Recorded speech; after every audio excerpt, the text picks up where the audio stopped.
Bette Midler's rendition of Boogie Woogie Bugle Boy. Welcome to the Third Win channel and this week's iCarly Q&A following episode 6 of season 3. I reunited and it felt okay. Let's jump right into the first question.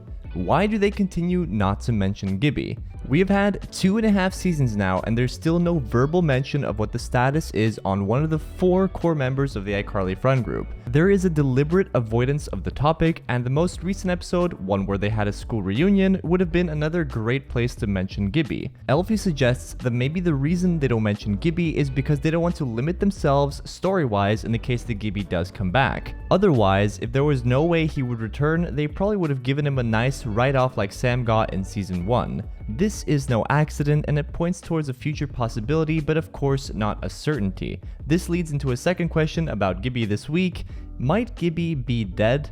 I really don't think that's the way they would go with this character. Out of respect for the original, why would they ruin the imagination in that way? From another perspective, not mentioning him seems almost appropriate, a mystery for fans to ponder for all times, similar to the parents of our main gang or Sako.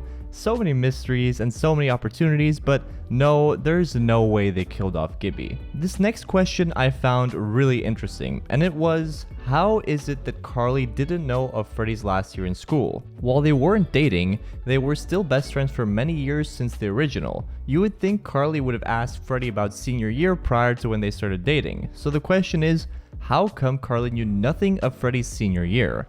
Well, the most logical explanation in my head is as follows.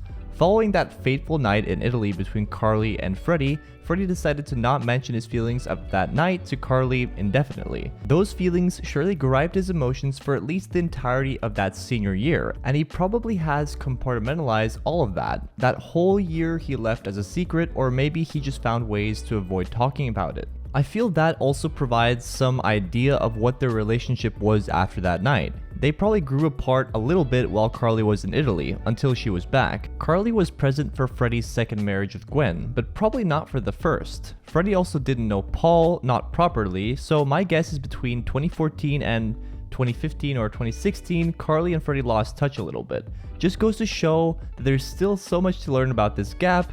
10 years is a long time.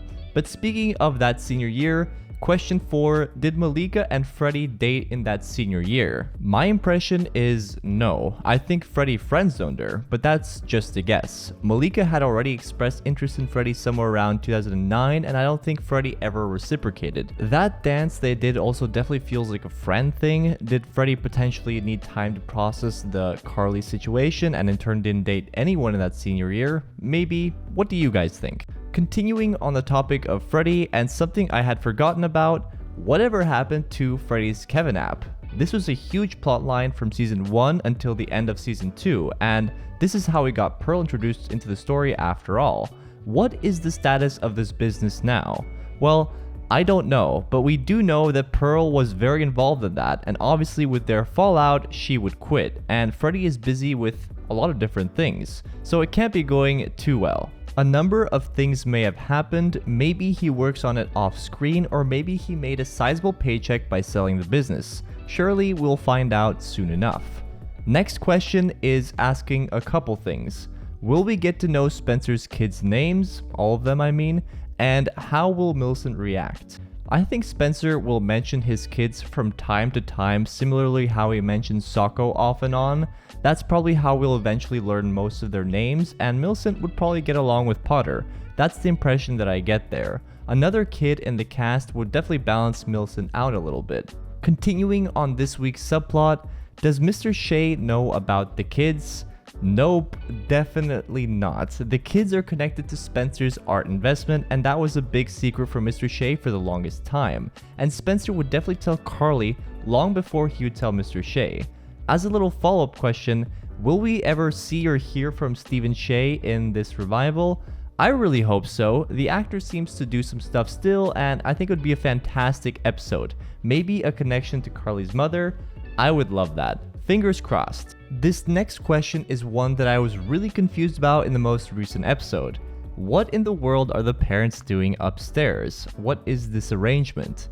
They got snacks and drink tickets and they went upstairs. Just picturing that in my head, it's a little confusing. I guess they were just hanging out. Don't have a better answer for this one. Let me know if you guys have a better answer.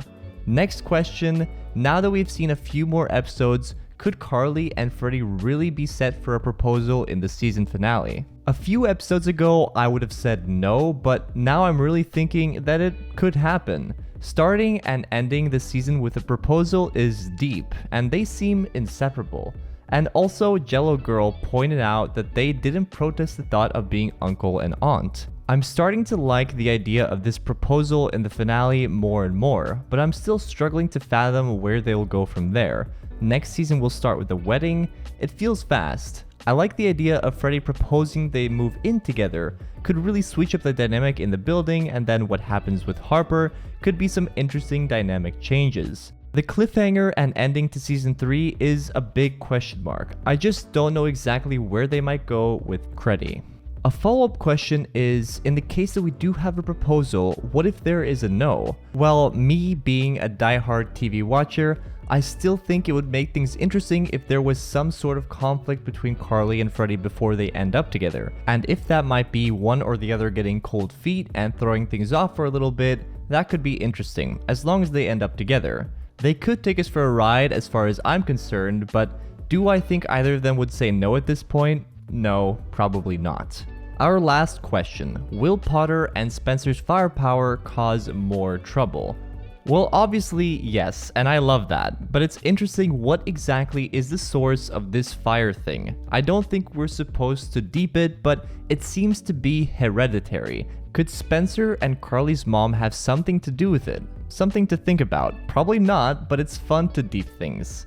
That's all the questions you guys had for me this week. I had one question for you this week, which plenty of you answered. I put up a poll asking what your favorite original iCarly returning character was this season, and the options were Shane, Neville, Principal Franklin, and Lubert. And you guys overwhelmingly voted for Principal Franklin. I was a little surprised by the magnitude of the landslide win, but I voted for the same character. Ted is pretty darn cool. That'll do it for this week's Q&A. Sorry for any of the questions I missed. I'll try to answer them in the comments. Otherwise, if you want to support the channel, join the Third Win Nation for some awesome perks, join the Discord for some awesome discussions, and the channel has some new awesome merch which I was offered to provide, and there's some stuff there if you are interested. Anyways, thank you for watching, love you guys, and I'll see you in the next video.